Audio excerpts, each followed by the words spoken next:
beginning. We first met in 2005, and we've become very close friends since then, and also colleagues, as we do a lot of work together, which we'll talk a little bit about more. So, before we invite Dianne Pilkington on stage, we'll just give a little bit of background to the first song she's going to sing. Basically, there was a songwriting competition in London not a few years ago, it was in 2009 and 2010, and Dianne sang a song, I need to back that a little bit.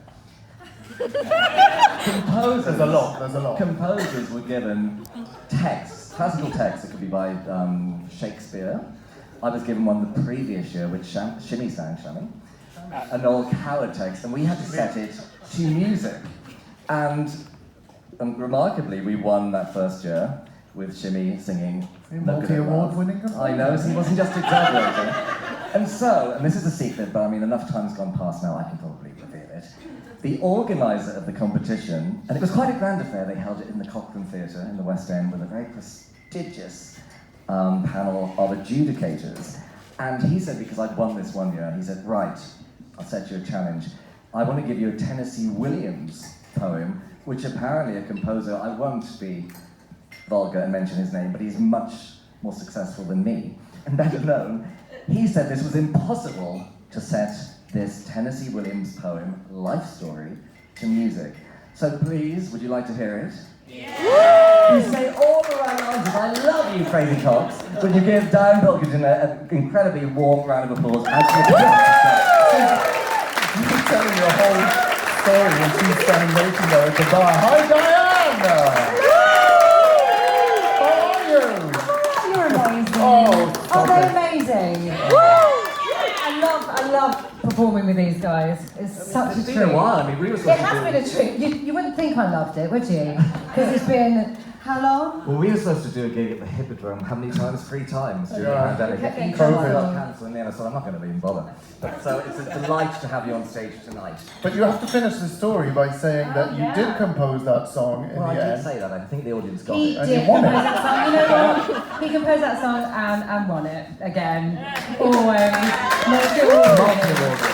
But also, it was such a dream because for somebody who thinks, I like to think of myself as an actress who sings rather than a singer who acts. And to have a gift of a text put to music that fits perfectly, and it wasn't your brief that it had to be sort of Marilyn Monroe meets.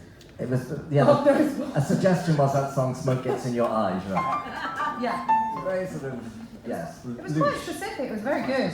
Anyway, and so normally what I used to do for this one is I'd catch a cigarette off one of the audience, but we can't do that anymore for many, many reasons. 1, no one smokes. 2, vape does not work. It's really not the right period. And also, COVID, so let's not do that. So please imagine that I have a cigarette in my mouth. Well, in my hand, not in my mouth. Who thought of the song? Also, we used to pretend to light it and the venues would get really anxious that I was actually going to do it. You thought I talked a lot, my God. Okay.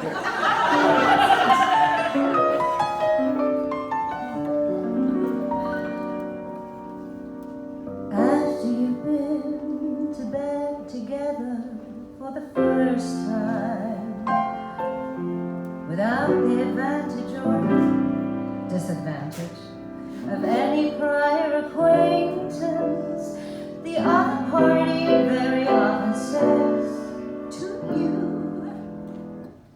tell me about yourself. I want to know all about you. And you think maybe they really and truly do.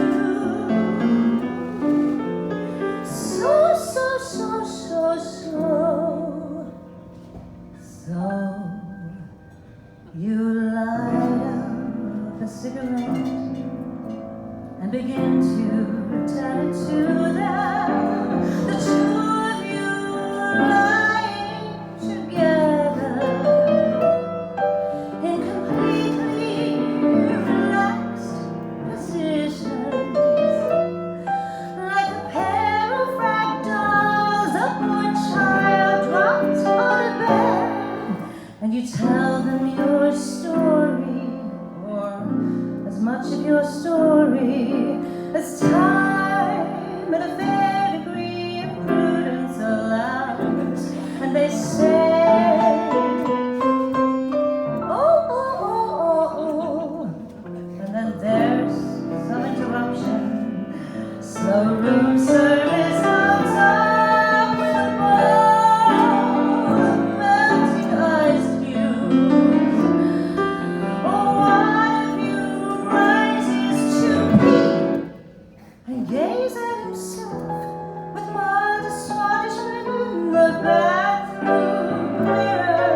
hotel